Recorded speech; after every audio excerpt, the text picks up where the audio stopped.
vapor pressure of solution of 5 gram of non electrolyte in 100 gram of water. Okay, जो solute है वो कितना दिया हुआ है 5 ग्राम। मीन्स आप क्या लिख सकते हो, सॉल्यूट का जो वेट है वो कितना है 5 ग्राम, और जो सॉल्वेंट है उसका वेट कितना दिया हुआ है, मीन्स W1 इक्वल्स टू कितना दिया हुआ है 100 gram. Okay, at a particular temperature is 2985। ठीक है, मीन्स वेपर प्रेशर आपको किसका दिया हुआ है, सॉल्यूशन का, वो कितना है P कह सकते हैं अपन 2985, और वही वेपर प्रेशर है वो प्योर वाटर का या प्योर सॉल्वेंट का कह सकते हो P नोट, ये है 3000। Okay, at a temperature is 3000 the molecular weight of solute, जो मॉलिकुलर वेट है सॉल्यूट का वो आपको कैलकुलेट करना है। तो देखिए P note minus P divided by P note equals to होता है W2 डिवाइडेड बाई M2 और W1 divided by M1। M1 क्या, M क्या है यहाँ पे मॉलिकुलर वेट है, मॉलिकुलर मास कह सकते हो। ठीक है, और W क्या है यहाँ पे वेट। जो W2 है वो वेट ऑफ सॉल्यूट है, और W1 weight of solvent. Okay, वैसे ही M2 क्या है वेट ऑफ सॉल्यूट, और M1 क्या है वेट ऑफ सॉल्वेंट। ओके, तो इसमें देखिए P नोट आपको दे रखा है 3000 माइनस 2985 करेंगे।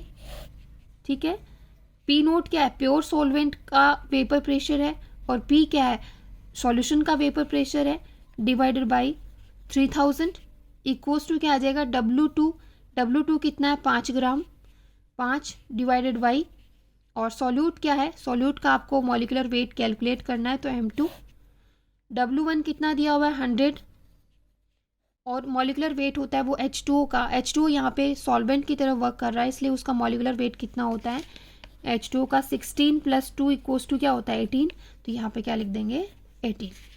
जब आप इसको सॉल्व करते हो तो 0.005 आता है, और इसको कैसे लिखोगे 5 डिवाइडेड बाई M2 इंटू 100, और ये 18 ऊपर चला जाएगा।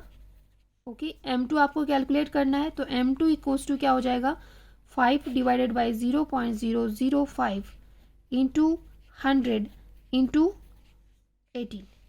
ठीक है, जब यहाँ से पॉइंट हटाओगे तो ऊपर क्या आ जाएगा 1000, और यहाँ पे सिर्फ 5 बचेगा, और 5 से 5 क्या हो जाएगा कैंसिल, और ये 100 से ये 100 कैंसिल, तो M2 इक्वल्स टू कितना आ गया 180।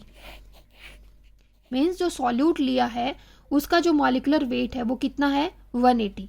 तो ऑप्शन देखिए, option B is right. 2 electrolytic cells, one containing acidified ferrous chloride and another acidified ferric chloride, okay, are connected in series के अंदर ये connected है। the ratio of iron deposited at cathode in 2 cells will be, ठीक है, जो iron का ratio है deposit होता है वो आपको कैलकुलेट करना है। तो देखिए एक तो आपको दिया हुआ है ferrous chloride means FeCl2, and second one is FeCl3। इसमें कौन से आयंस प्रेजेंट है Fe+2, और इसमें कौन से प्रेजेंट है Fe+3। ओके, तो आपको क्या करना है इक्विवेलेंट या डिपॉजिट जो है वो कैलकुलेट करना है। तो जो डिपॉजिट आयरन होता है वो होता है एटॉमिक वेट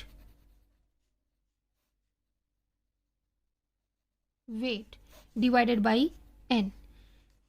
ये इक्विवेलेंट वेट है इसका, इक्विवेलेंट वेट इक्वल्स टू क्या होता है atomic weight divided by n, जो डिपॉजिट हो रहा है उस आयरन का इक्विवेलेंट वेट।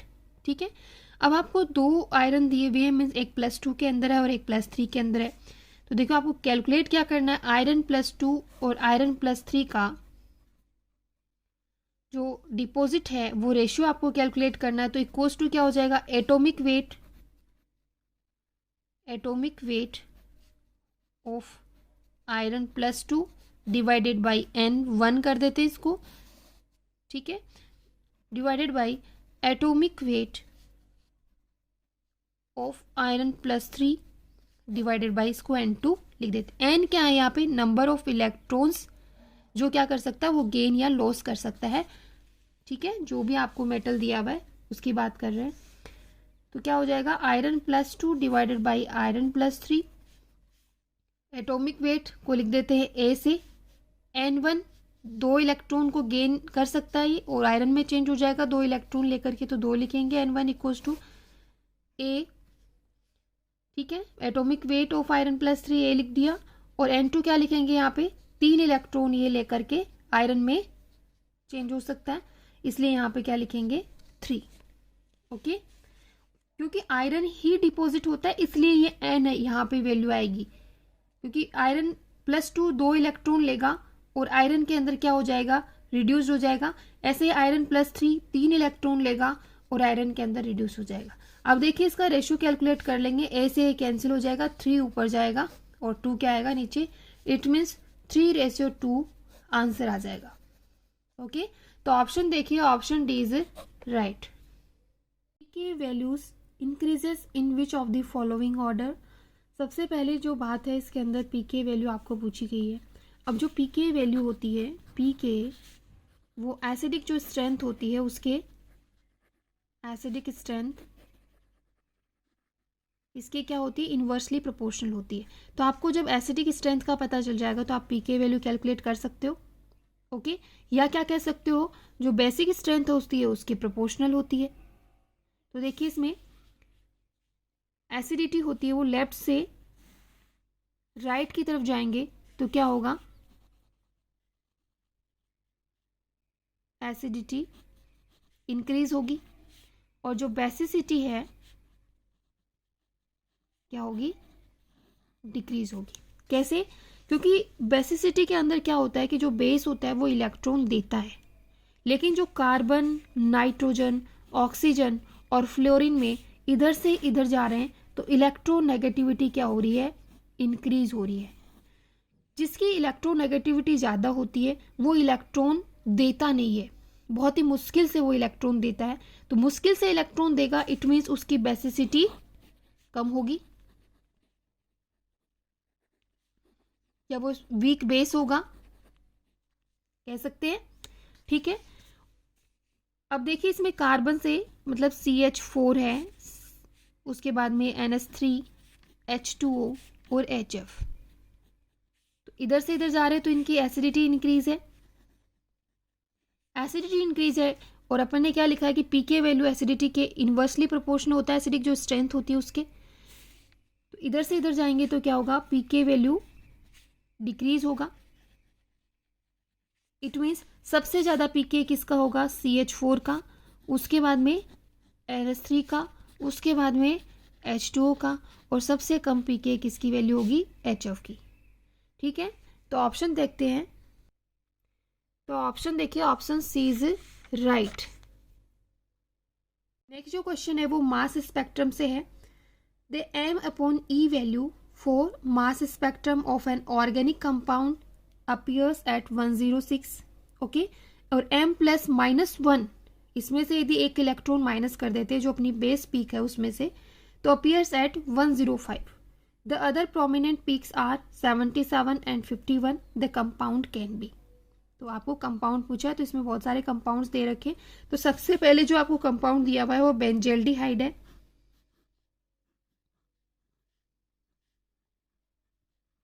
इसको इस तरीके से भी अपन लिख सकते हैं, C6H5CHO। सबसे पहले तो इसका जो m/e रेशियो है वो आपको कैलकुलेट करना है, क्योंकि जो बेस पीक है वो इसी के अकॉर्डिंग आएगी। जब वो अपने पास में यदि 106 आ जाता तब अपन आगे चलेंगे इसमें।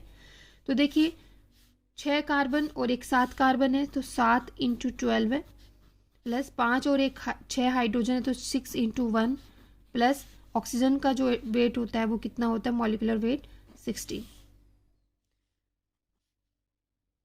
ये 84 हो गया, 6 + 16 हो गया।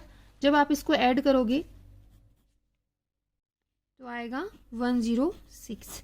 तो ये अपनी बेस पीक आएगी।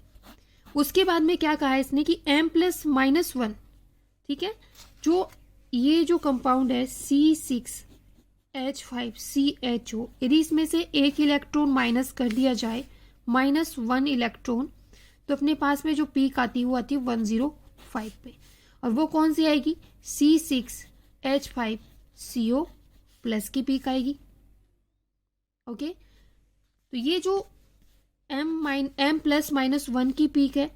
नेक्स्ट देखो C6H5CHO, या तो डायरेक्टली इससे आप क्या कर सकते हो,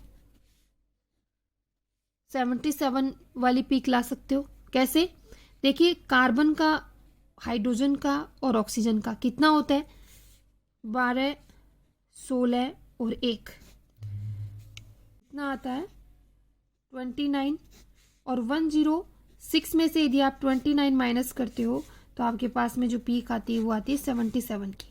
या क्या कह सकते हो, 105 में से आपको कितना माइनस करना पड़ेगा, कार्बन का और ऑक्सीजन का, ठीक है, और वो कितना है, ये रहा 28। तो इसमें से जब आप 28 माइनस करोगे तब भी आपके पास में क्या आएगी, 77 की पीक आएगी।